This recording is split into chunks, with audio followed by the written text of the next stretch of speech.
Hello there. Have you been wondering how to do an inventory for your eBay business?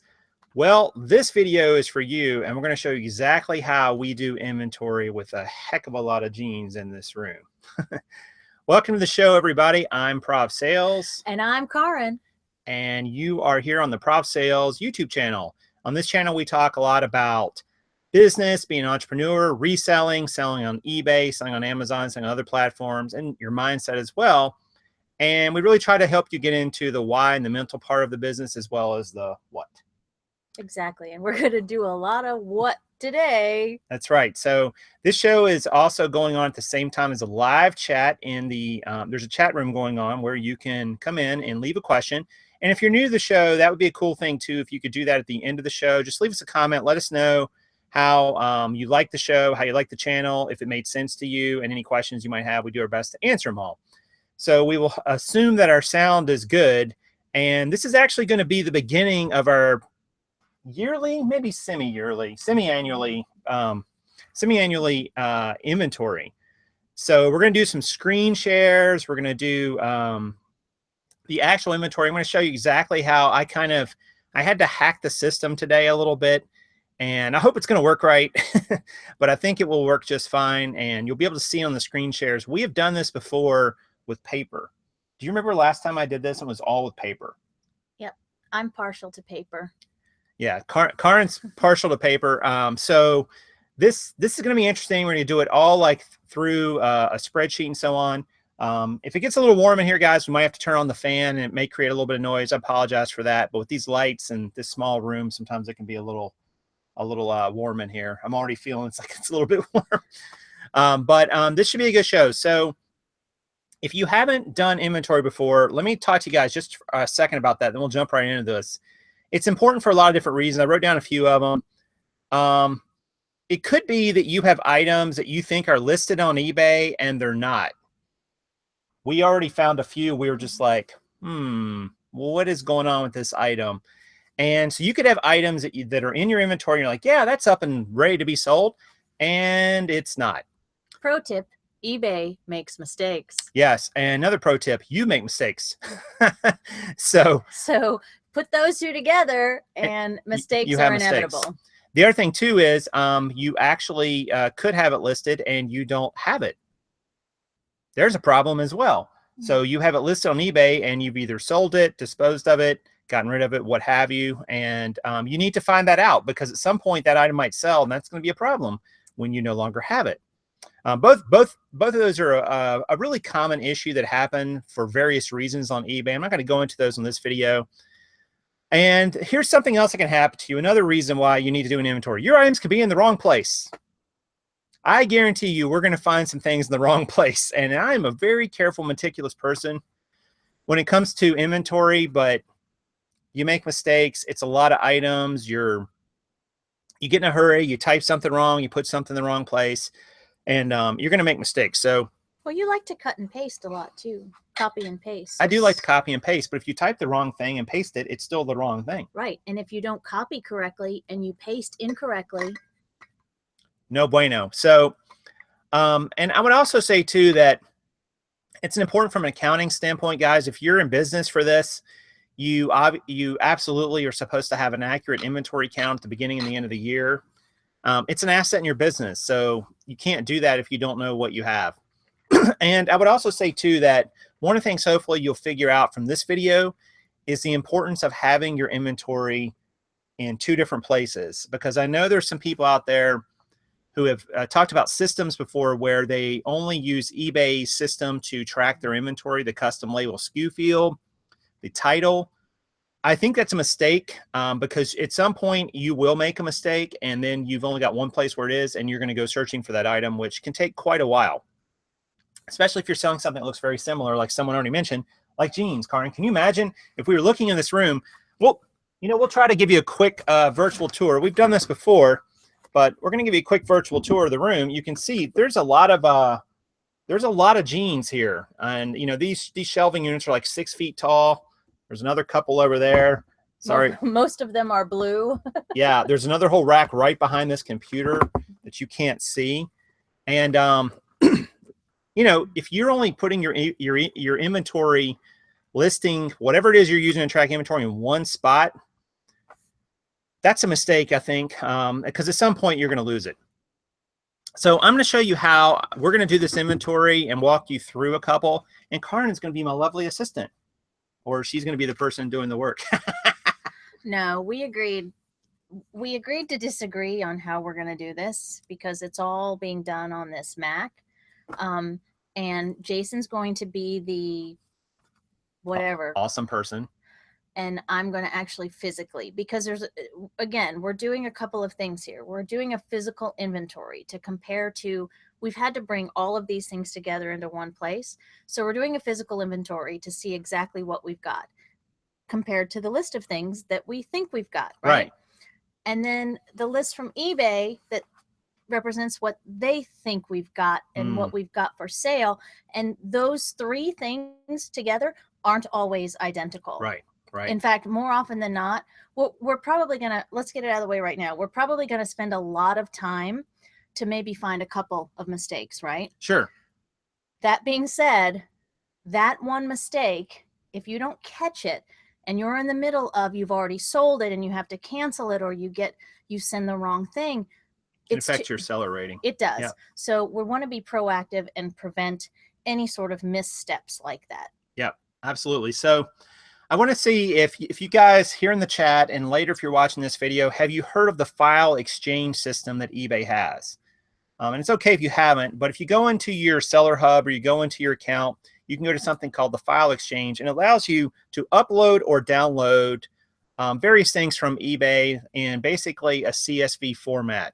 And I'm going to show you what that looks like, because there's an option you can go into the file exchange. I'm not going to go through the file exchange right now. It's not hard to do, and it's pretty much self-explanatory.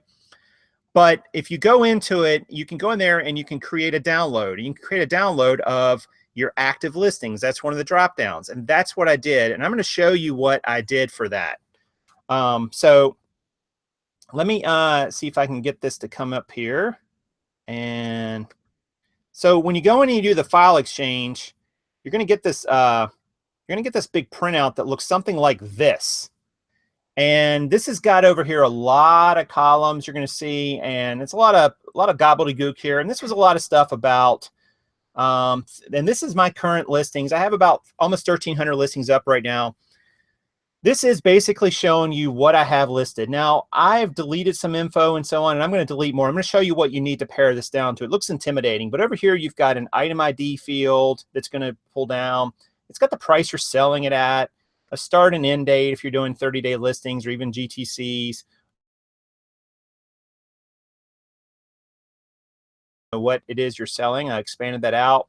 And GTC, for those of you new, is good till canceled. Yes, yes, absolutely. Thank you, Karen. I almost forgot that.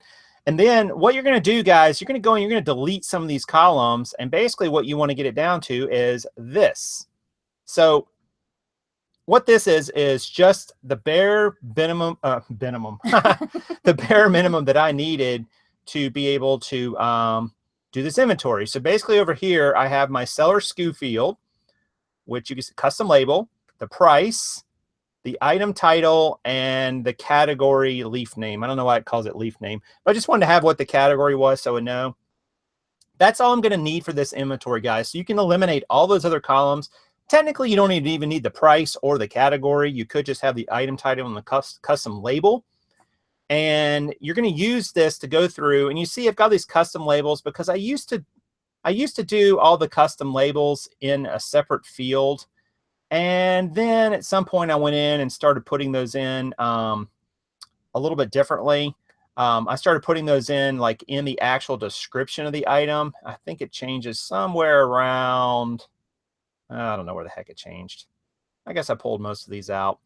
So basically what we wanted to, yeah, there they are. There we go. Okay, so you can see here I've got some of them, or I was able to pull a bunch of these out. Hang on a second, let me pull this up here and make sure that's the one. So basically what we need to do is compare this one to what we have for sale, which is actually over here in this list. This list actually came from my spreadsheet, and all I did was sort it by the actual item location that where everything's at. Let me see where jeans start. They actually start down here, I think. So this pair of jeans is item number 500, and it starts at A211.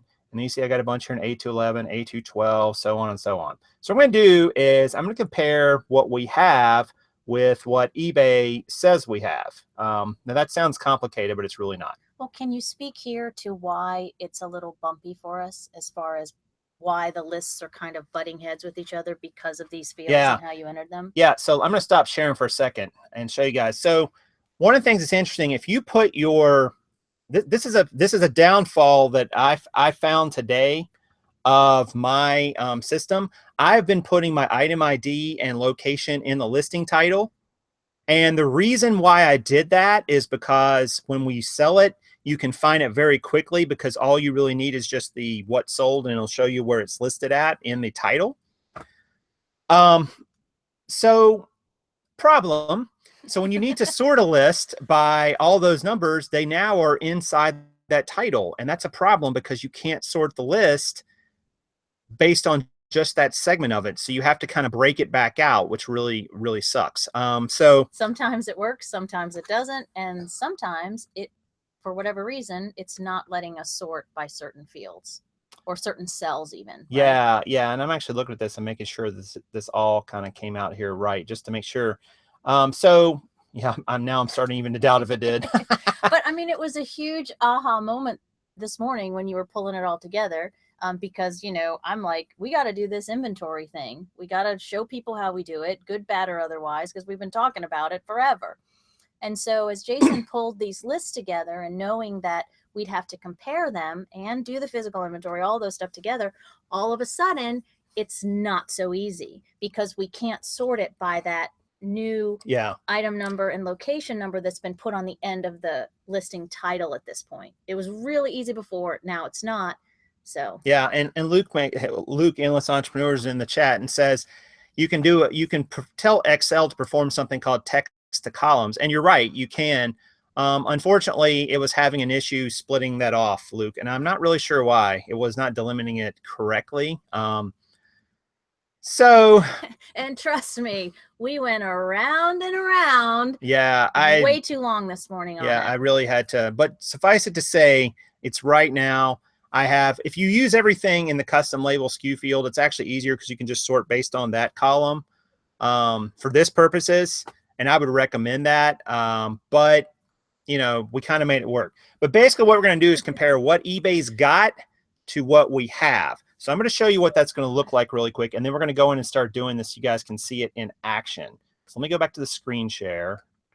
And let's see, get this like this. All right, so basically what we're going to do, we're going to start, I'm actually going to go up here to the top, and we'll do some jeans, I guess, right? We decided. Yeah, A551 is where you want to start. Yeah, A55. So here's how we're going to do it. So we're going to start, actually, we're going to start at the A5 fixture, only because it's right behind us. So Karin is actually going to start here. And Karin, you should have item number 1646 on the bottom of that stack. Let's hope you do. The bottom 551 is down. Oh, you're starting at the top. Yeah. That's not 511. I'm sorry. I said 551. See, we've already got off to a bad start. Just kidding. It's just status quo. Now, Karin should have item 3214 there at the bottom of this stack. I do. Hold on. Let's show it. Oh. And she does. So we're going to go back to our page. Now, we think that's right, but we need to make sure that we have it correct in our inventory. So I'm going to go back to the screen sharing for a second and show you what I'm going to look for. So here's the quick way to do this. So we know it's 3214. This is my sheet that we have up. So I'm going to go over to this eBay list, and here is the hack. Go up here to the top and type the number you are looking for, 3214, and it came up right there. Ah, success. So it looks like we have it, and we have it in both places. Was it 7 for All Mankind? Yep, 24. Yep. So here's what I'm going to do, guys. So we found that one. We know that it's correct. I'm going to go in, and I'm going to color that one just yellow so I can identify it really quick. Using colors like this, guys, is a great way to identify what you've done, what you haven't done, maybe even what you still need to find out about. but I'm going to color it yellow because it kind of sticks out. And I'm also going to go over here and color this one yellow as well. Now, let me make a quick point here. I took everything that was in my spreadsheet and threw it over here in a completely new spreadsheet along with this eBay inventory download, because if you don't do that, you don't want to be messing up your own sheet. You know, make a copy, guys. Don't use your original. That doesn't make any sense. Well, so, and we also need to point out that it's going to take excruciatingly longer to do it this way because we're showing it by example. It'll actually go a little quicker. Yeah, it would go a lot quicker if we were just doing this. Yeah. So let's see if we've got the next one, Karen. Is it 3215? It is a beautiful pair of 3215 with a little pretty thingy on the pocket. See? 3215, A551, and they are, what are they? I don't, this is that weird J one. signature? Yeah. All right, so we're going to go back. Yeah, don't run into the racks, whatever you do. Injured on the job. She just got injured. She's going to get workman's comp. I think these are the only J signatures we've ever So had. we just found the 3215s. We're going to color that one yellow here in my sheet and also in eBay. See why it's important, guys? And I'm just doing both columns here just to sort of keep it consistent. You could just do one column. I'm going to stop sharing for a second because I want to see the chat and make sure everybody's getting this. So I want to, just a quick show of hands, guys. Is that making sense to you how we're doing this? We have two lists, one that came from eBay, one that we have where we kind of track our own inventory. And we're just comparing those with what's actually in the location to make sure that what eBay says we have, and what we say we have, eBay says we have. Like, the two things need to equal each other. If they don't, there's a lot of things that could be wrong. So what would be an example, Karen, maybe some ways that maybe they wouldn't match up or something wouldn't match up? Can you think of any? What do you mean?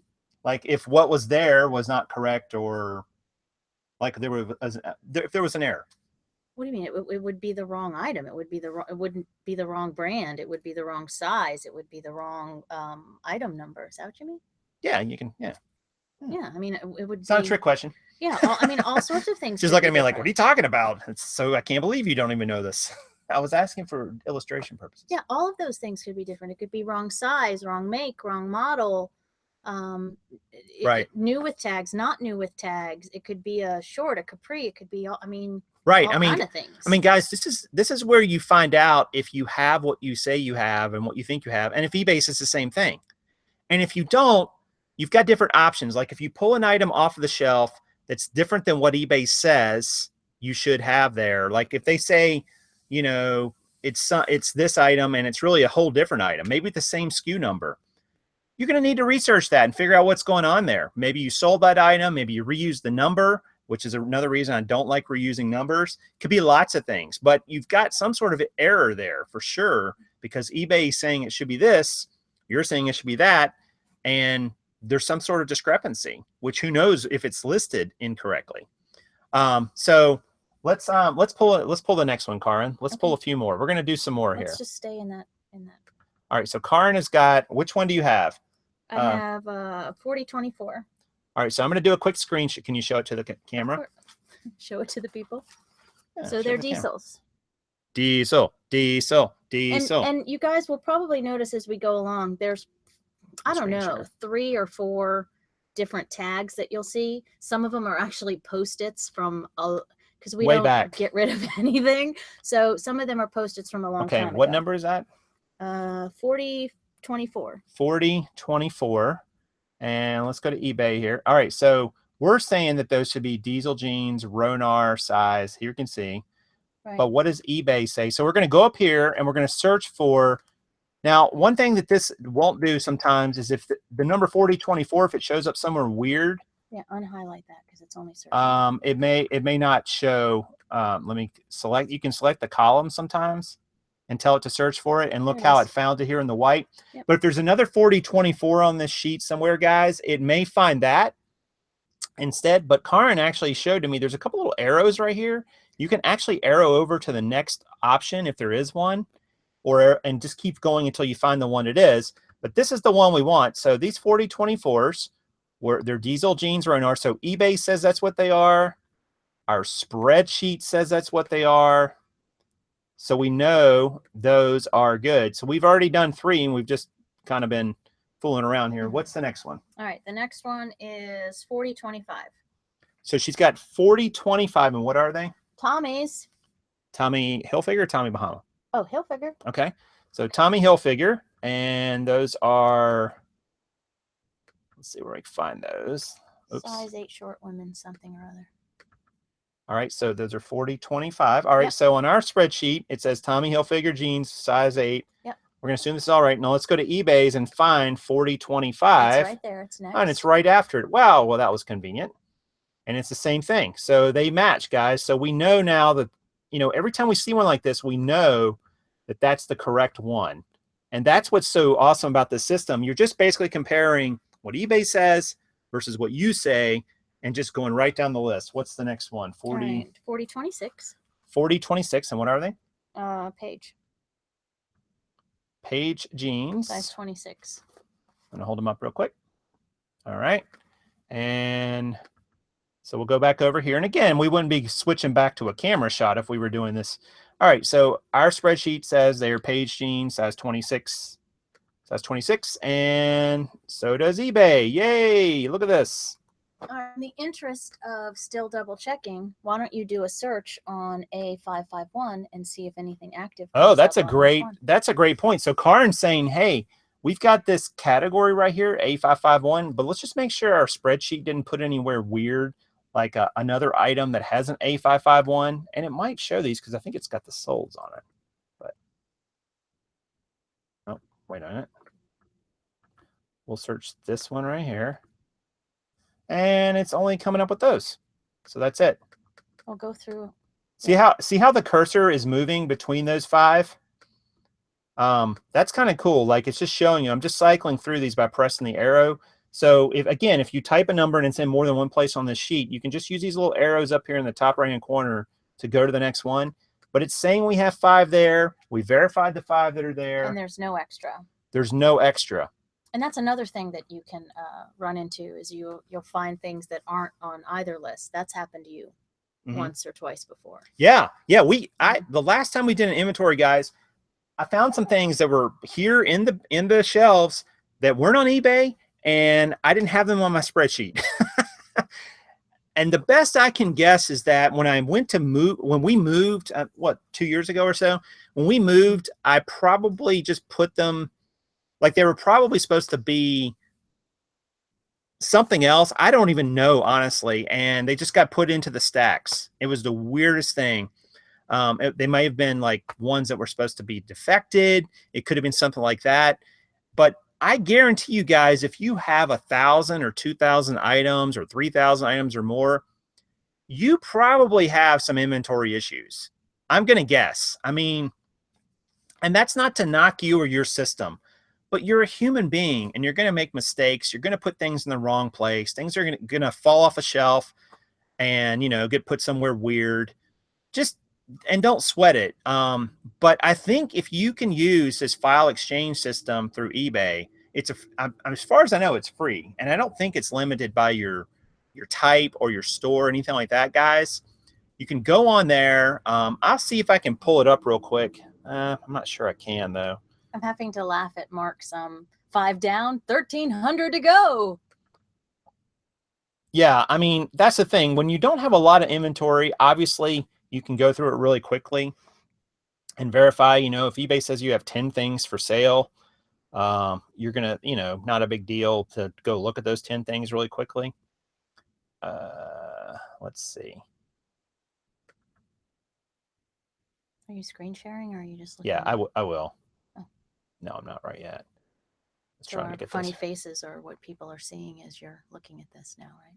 Yeah. So let me see if I can pull this up really quick. Kind of give you the heads up here. So if you go into your eBay and you go into your selling manager screen, you should see a screen that looks something like this. And this is at home, my eBay Selling Manager Pro, which is a free thing, I believe. But even if it's not, I mean, I don't think I pay for that. It's been a while. They've changed their selling stuff for a while here, but it's going to go to the file management center. And you're going to see there's an uploads and a downloads. What you want to do is create a download request. And what will happen here is that it will go in and it will put in a I'm going to change this to my email. I'm just going to show you if I can. Because I have one of my other emails in there. And you will go in and you will choose active. And you can see you got a lot of options here. Sold. You can go in and pull all your solds out for a specific period. Unsolds. I think the solds, guys, only goes back to 90 days, but there are ways you can archive them and hold them longer. But you basically do active, and you can choose all active listings or active listings closing on a certain date. And then you would just go in and click save, and it will send this to your email inbox. In this case, it would send it to Prof Sales 44, and it will come out looking like, let me show you what it will look like. Let's see if we can switch this really quickly. And it will basically come out looking like this first page that I showed you guys at the beginning, which will be, it will basically look like this. It'll come out and it'll look sort of like this. It might have more info in here in these columns. It's going to be this big, long data dump looking file with all kinds of info in it. And you just go in there and you just take out the columns you don't need, guys. That's all you really need to do. Like all you really probably need is your title, and then, you know, your custom label field, maybe your seller SKU field elsewhere, but that's pretty much it. So that's all you do. And then you just pull it out from there. You pull out the data that you need, and you go in and you start doing your inventory. And it's that easy. And poof, wave your magic eBay wand and it's done. Yeah. So File Exchange is really cool for stuff like that, guys. If you need to just very quickly see what you've sold, see what you have active, see what's pending. You can even go into File Exchange and create monthly, like periodic reports if you want, that will come to your email inbox, and, you know, you can just keep them. So you always have kind of rolling inventory. You don't have to go in and do every little, like do this every time, you know, you just set up to do on its own, which is kind of cool. But a lot of people don't know about it and don't use it because it just comes down to that CSV format, which it's just a big data dump. But once you've got the data, you can use it for however you want. And I find it really valuable for an inventory, because how else would you really do it? I mean, you can't, how else would you download all the listings you have active form that you could really use and compare to what you have, other than probably some sort of spreadsheet? I mean, I don't know how else you would do it. You can't just, you know, copy and paste all the pages of your listings. Well, you could. You could. If you had to, because, well, somebody says that theirs doesn't show active. Yeah, what doesn't show active? I'm not sure what mine means. Somebody said that. I'm assuming that whoever that is. Yeah, she's got her glasses off. Who knows what she's saying? Solution says that theirs doesn't show active. So when they go to that little thingy, and where you had all those options for sold, active, on whatever, theirs doesn't show active. So maybe they have to improvise. And let's just be honest here. That's why you and I had bumps this morning, because old school, I would have just as soon printed a list of what's here, printed a list of what's there, and compared the two. And that's where, you know, you wanted to keep it all on here, and there's got to be a way. If you can't pull it from CSV or whatever, then by all means, print it on a hard copy, just whatever works for you. Like, my suggestion for all this was, instead of having those two tabs, if we can't go hard copy, old school, right?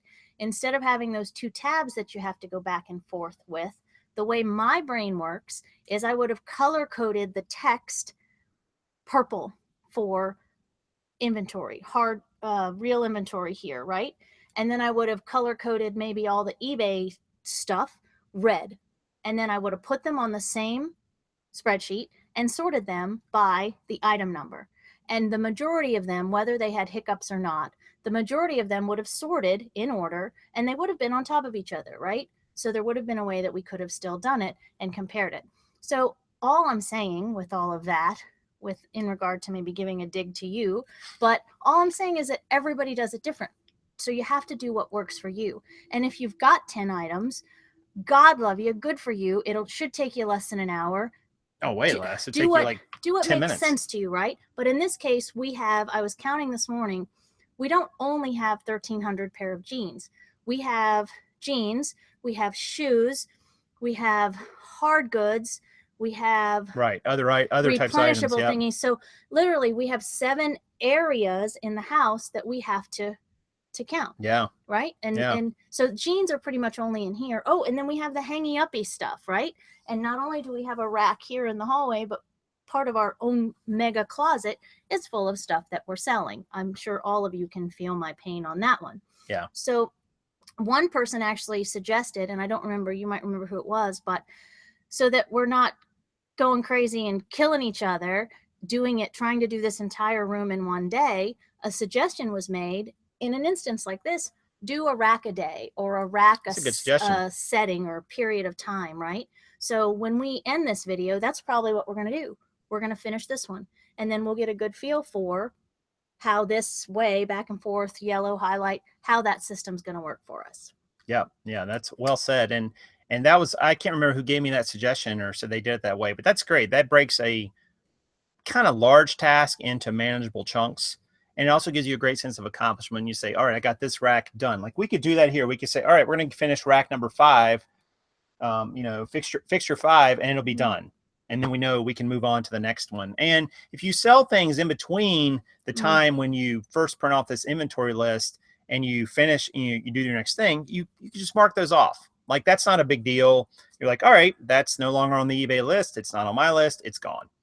So you can always see your paid and ships in your eBay listing. But another thing too, guys, don't feel like you have to do an inventory all the time. Even once a year is probably enough for most people. So don't think you got to do this gargantuan task every month or something crazy like that. You don't. You really only have to go in and probably do it once a year. You could even do it at the end of the year, beginning of the year. Not a horrible time to do it. Like, hey, there's your New Year's Day project. Well, because for accounting purposes, our accountant would really like to have an accurate inventory going into the new year, right? Yeah, because it's an asset in the business. So you can't claim it as an expense because that would earn you a deduction potentially. Again, not giving you total tax advice here. Count this all as an expense. It's an asset. So you still potentially have quote unquote tax liability on this money, because this is kind of like, in some ways, it's not exactly a great analogy, but in some ways it's like having cash on hand. So you definitely have to have an accurate inventory if you're going to do this as a business, and any business. But it's really for the other reasons, guys, to make sure that what you have is what you say you have, to make sure, because I can't tell you how many times when I've had an issue finding something or something's gone missing or what have you, and I thought, I bet inventory would have caught that if I'd have done one closer to this time. It would have caught it, but I hadn't. And I can't do inventory all the time, obviously, but being able to do it at least once a year gets you sort of refreshed and reset. And it also might identify problems with your system, whatever it is you're doing, however you're sorting all this stuff, however you're keeping track of it. An inventory will tell you if it works or not. And one of the things that you challenge people to do when you're doing one of your inventory teachings or seminars or whatever is to break your system. See if you can break it by doing X, Y, and Z. And that word that you didn't say earlier about having your inventory in more than one place, the redundancy. I felt it was redundant to say that. But it's when you first started talking about it, I was like, I didn't want to hear it. It made absolutely no sense to me until it makes sense, until you need it. Because, like, for example, using the same item number over and over again, that's being redundant. It's not creating a redundancy. You know what I mean? And that's going to, get you in trouble at some point. Too. So, and Seam Store says their items are cataloged chronologically based on the listing date. They're all stored in order, so simple to find and quick to audit. Yeah, and that would work if you're doing only go till canceled. But if you're doing relistings, I guess technically you could say it was the original listing date, but how would you know that date? Like, you'd still have to keep track of that date somewhere that you had listed it. And if you're doing good till cancel, that works perfectly because you listed on August 30th.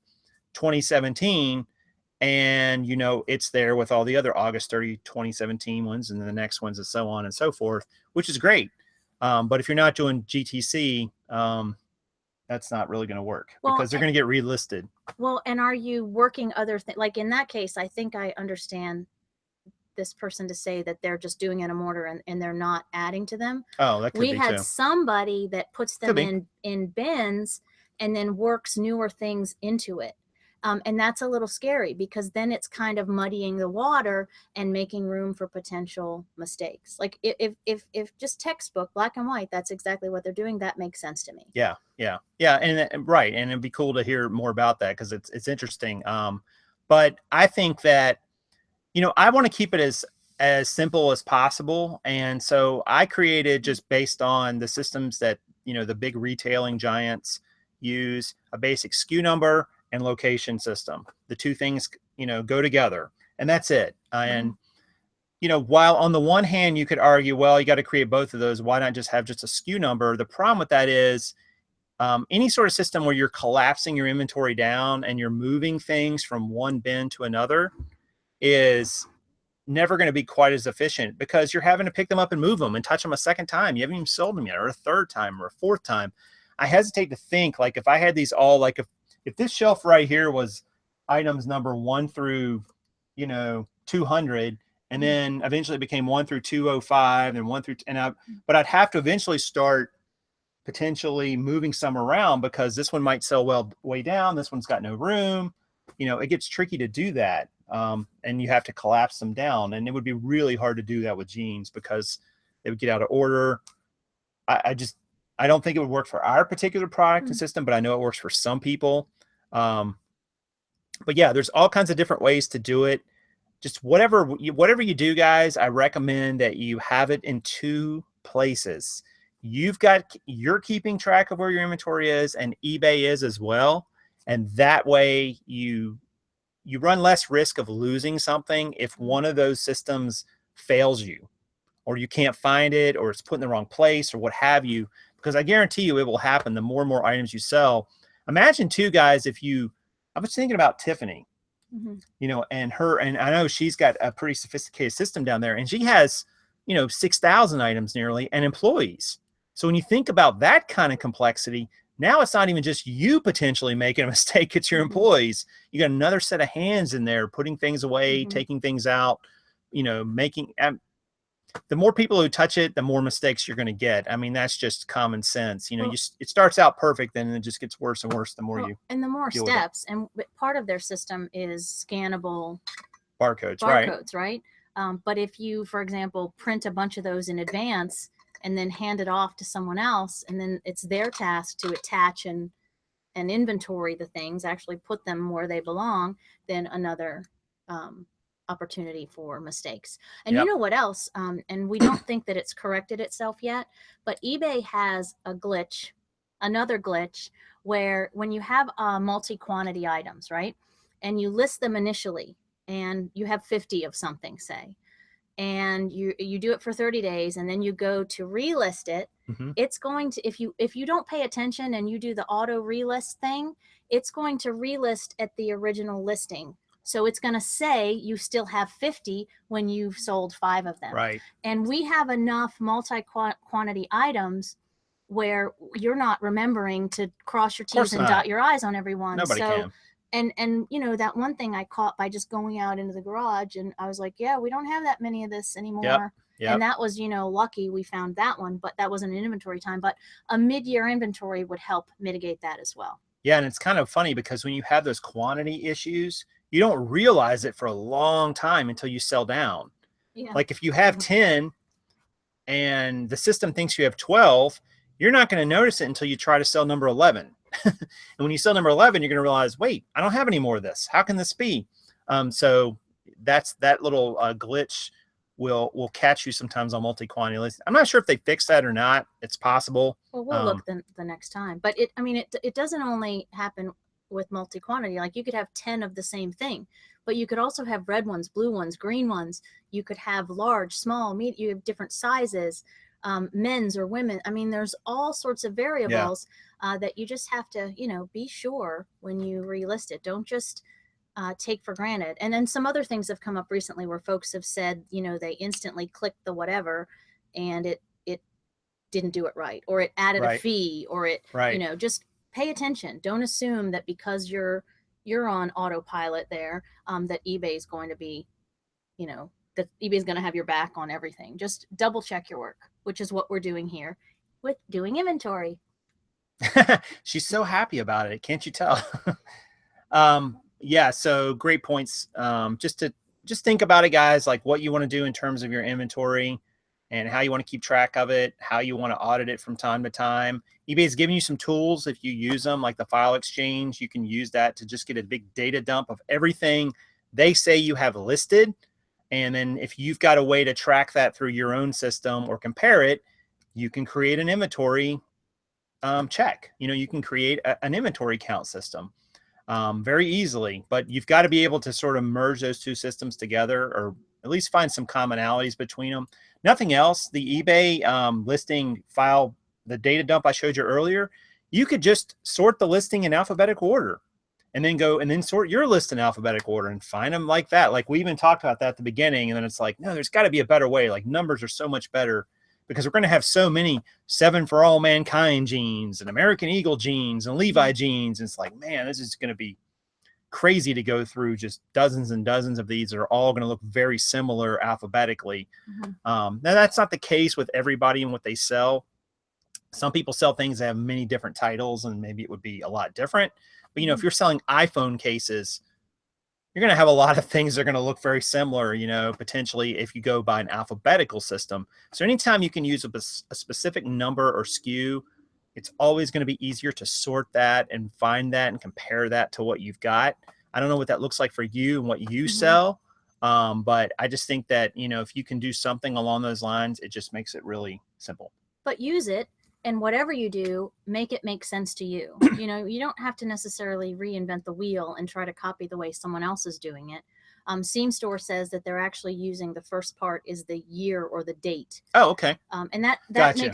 makes perfect sense. And then you put a number to it, or in our case, in this room, this is area A, and that's fixture 2, 3, 4, 5, 6, 7. Right. Yeah. And yeah. so But right. And the tricky part for us would be, if a bunch sold from this fixture and then not as many sold from that one, we would start getting an imbalance in what, where the inventory was located. So you'd have to figure out, well, how do I put, and I'm sure Seam Stores figured that out for their own particular system. For ours, it would be a little trickier because basically the way we did it is we created bin slots for each of these shelves. So each of these shelves has one shelf has 6 spots on it and each 6 bins, and each bin will hold 7 pair of jeans. So that's 42 pair of jeans in each one. And so the inventory system we created, when one sells here from A544, the spreadsheet knows now there's a spot there. So when I go to list the next pair of jeans, I can put it in A544. I can put any pair of jeans anywhere there's a spot in this room, and the system will be able to find it very easily. And I also use that as part of because that location is part of my seller SKU, that way when I pull it back down from eBay, I can find it as well. So that's what we came up with, and it makes sense for jeans. But for other items, you might want to do a different system just because of how big they are, or how quickly they turn, or how slowly, or how they stack. Or this is how we do jeans, but then we also hang things. We also have things in bins or buckets. We even have things on a bookshelf. Yeah. And Greenbeard asked, can your item SKU be the eBay item number of the original listing? It can, Greenbeard, but be careful with that, because if you relist the item, then that SKU it changes. I believe it still changes. Someone might correct me on that. I don't track the SKU anymore, the item number. I did it first, and then I realized, well, if I don't sell this item within 30 days, which was my listing time, then that item number will change, and it's meaningless that I had the original one. Like, it's just gone. There was no point in even keeping track of it. So I quit keeping track of that. Well, and in earlier versions of your spreadsheet, when you did keep track of that, you actually kept the link to the listing there, right? Yeah, I used to have the actual title was the hyperlink to the listing, so I could very quickly go to it if I had a question. But again, when they relist the item, they actually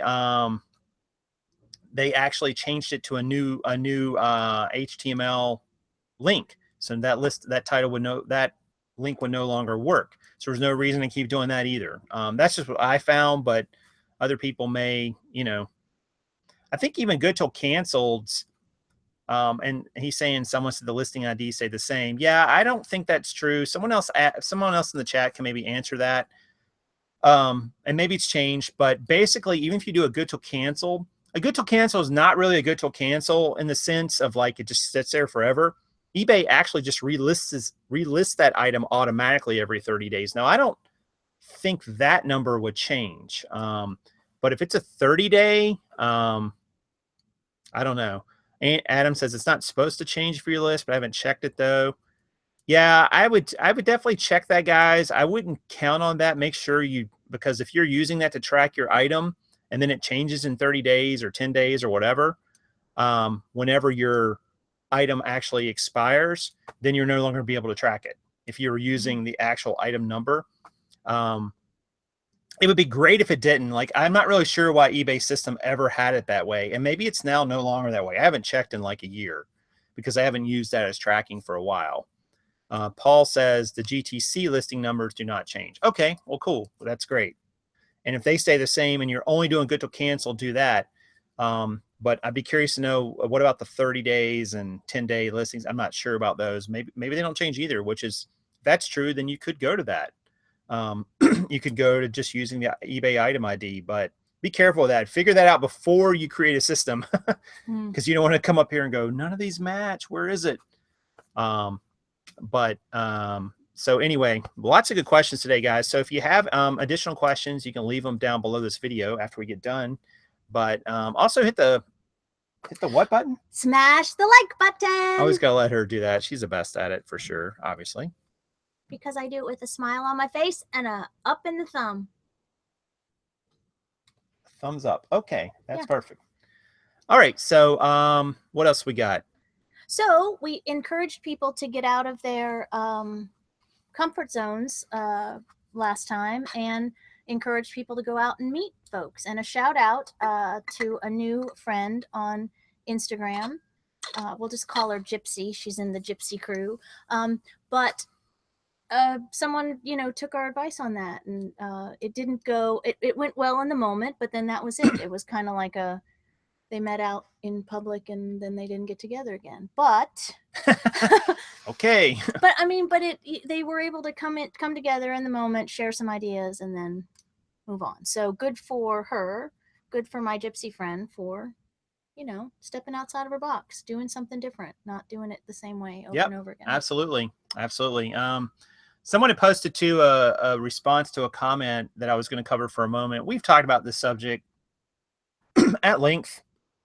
And this whole idea that thrift stores will use eBay and Amazon listing prices to list their items in their store. And that's the price and it'll be an inflated price. Maybe they say, oh, I found a pair of these Levi's that, sold for $25 on eBay. So we're going to price them at $20.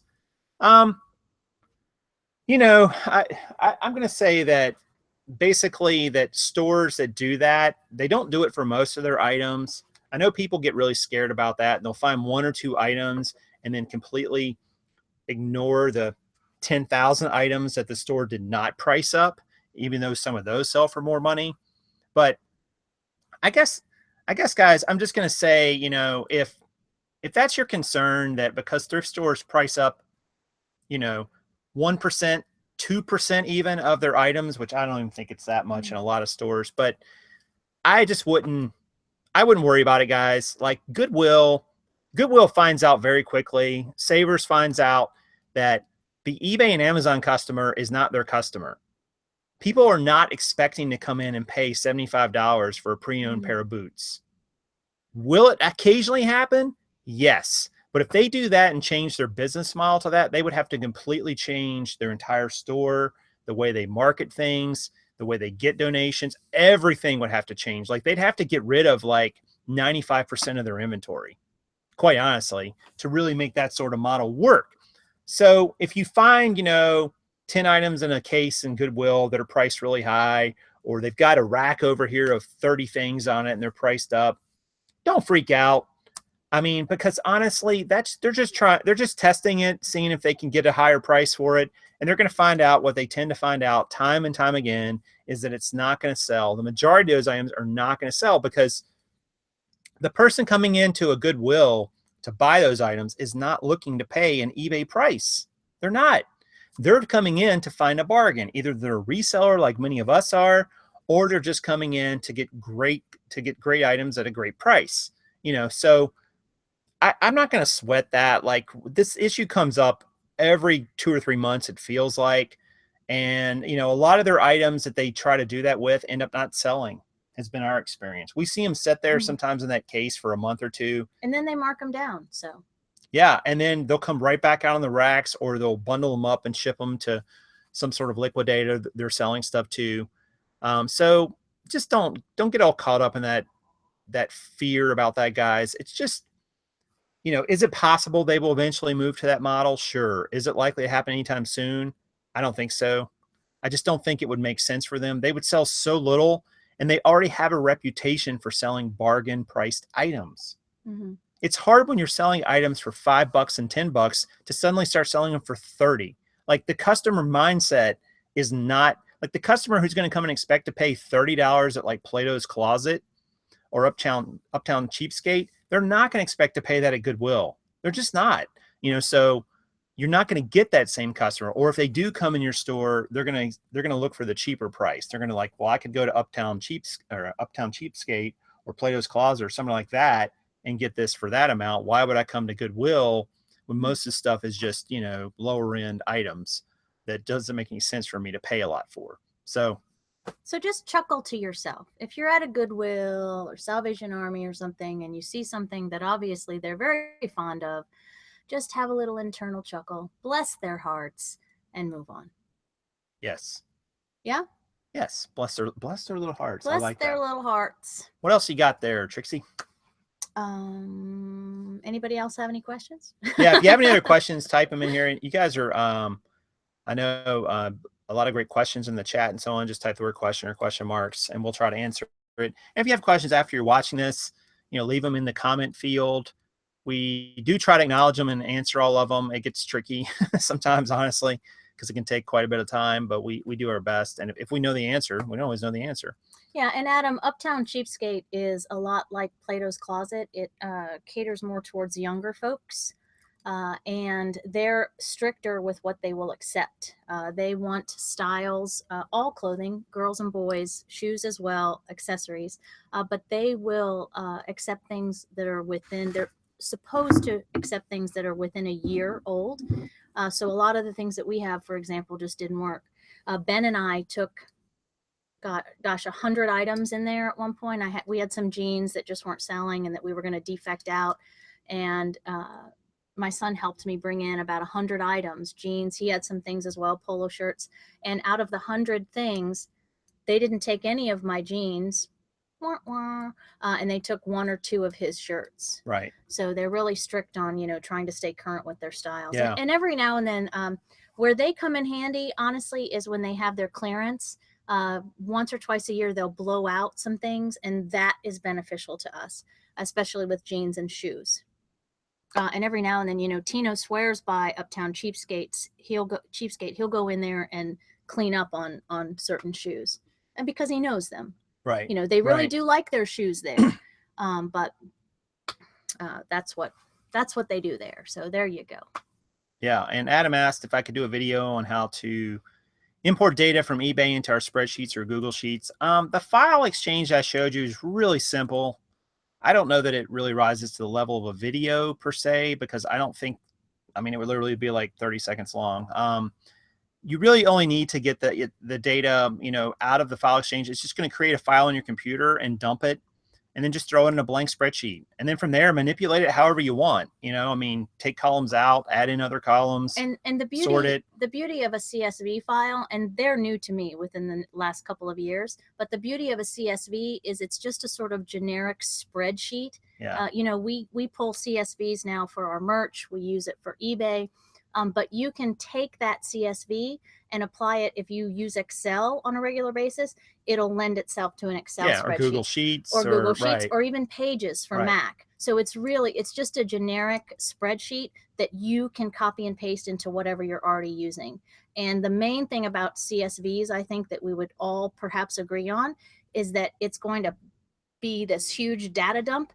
And a lot of times you're going to get rid of columns, and that's really easy. And it's a little liberating too, because it's less junk on your screen. So yeah, and that's the thing. Once you have it thrown into just a blank file, then you just go in. Like what I like to do is you throw it into a blank, say Excel file, Excel workbook, and then on the next page, copy over everything. And that's where you go in and just start deleting and sorting things. So you still kind of have the original saved there on the first tab, and on the second tab, you have everything where you're trying to manipulate the data and put it in a format where you can use it better or see what's going on with it.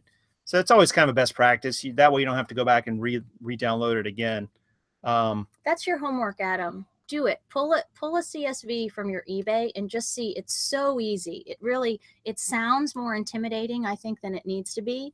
But sounds like a drugstore.